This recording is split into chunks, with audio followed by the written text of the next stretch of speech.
Hey everyone, welcome back to Jordan White Builds. So what I've got for you today is how we do a roof system. So for this one here, we've got a flat roof and yeah, how we're going to install a waterproof membrane underneath that to ensure we don't get any leaks, install some battens and essentially get it ready to put a roof on, and all watertight. So yeah, excited to show you what we've done. Something to note with this, with the membrane we've used, there are probably more correct ones that we could use for a roof. So for this one here, we've used Proclima Extasana, which is more readily used for outside of walls. But for this one here, for the purposes of essentially waterproofing, we've used it under the roof. However, yeah, there's probably an ideal scenario we could have used an Adhero or a Mento. So yeah, keen to show you what we've done on this, and yeah, let us know your thoughts. Hey everyone, welcome back. Here to show you the next step in our process. So what we've done here is this extension roof is a pretty low pitch, so it's 6-degree pitch, and we want to minimize the chance of leaks in this. So what we've done, we've tied it into the existing roof here. So you can see there, we've got the existing 22.5-degree pitch, the tiled roof, which is going to go have a flashing and go down on top of this 6-degree pitch. So framing all the rafters, so that's all nice and straight and all joined up.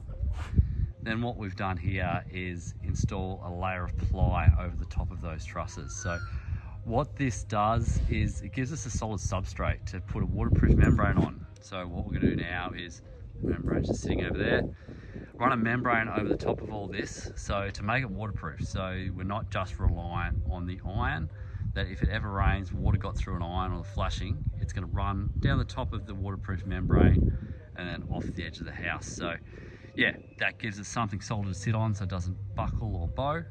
And then yeah, we can install the battens on top of that. So we've got it all cleaned off now. I'll show you a little detail over here, just make sure I don't fall through the roof.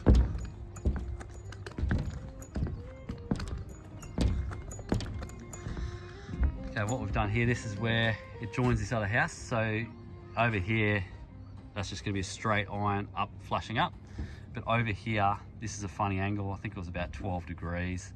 There'll be a valley flashing there. So all the water from this top roof will come down, go into that valley flashing and go down. So what we'll do with our membrane is we'll run up this, over the ply, then up this other plane of the roof, and then our tiles will go back on top of that. So again, we've got that secondary measure to stop waterproofing. So we've done this all for weatherproofing, not really for air tightness, just due to the fact that the existing house is pretty not airtight. There's no membranes on that. So yeah, be good to get this on, and for peace of mind, we never have to worry about leaks. So let's get into it.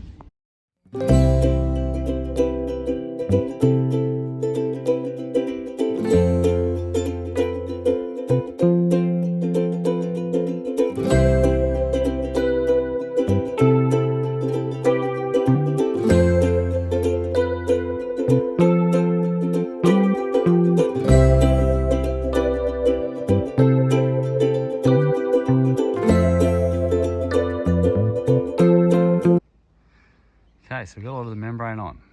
So you can see the blue is obviously the membrane. We've got all the joints taped, all running down to the edge, all the way over to this side.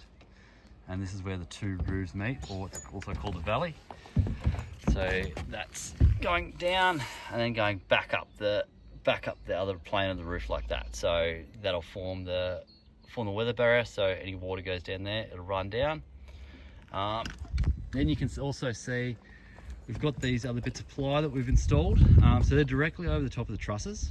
So they're doing two things. The first thing is they hold down the membrane without putting a heap of holes through it. So yeah, there's less risk of water leaking. The other thing they do is they also create a gap for water or air to run down and trip. So you can see here where we've got a batten on, there's a nice gap underneath there for water to flow directly underneath that batten if it ever got here. So it means the roof's going to stay dry, inside's going to stay dry, and it can never leak. So yeah, what we've got to do now is essentially put those green battens. These timbers are set out perfectly for our batten spacing. So we just line our timber up like like how we have here with the edge of it, screw it on. Now we'll do the same on each one of those, and that'll form our battens for the roofers to screw the iron on. So yeah, all taking shape, and yeah, looking really good. Alright, so here it is. So we've got, this is all the corrugated iron they've put on. Just got off that end near the valley to go, which I'll show you what they're doing up there. Fascia and gutters on, so made really good progress. Yeah, so we've got corrugated iron on this. The minimum pitch for that is 5 degrees. We've got 6 degrees here, so we're comfortable doing that, which is great. I'll jump up. You can see here, this is insulation blanket. So just a separate, insulation layer to make it more energy efficient, which goes on top of the battens underneath the iron. Here we've got our valley flashing, so that'll, all the water that comes from both that roof and that roof feeds into that, and it'll run off the side here into the gutter. The other thing you can see here is we've created a fair bit of depth in this, because obviously a fair bit of water can go down here. So we've made this wider than what it needed to be, heap of depth. It's got these little hook folds, so then water can never escape out that way, keeping it all contained. So yeah, iron will essentially finish on this side to cover that edge. On this side here, we'll have tiles that just lap over to make it all waterproof again.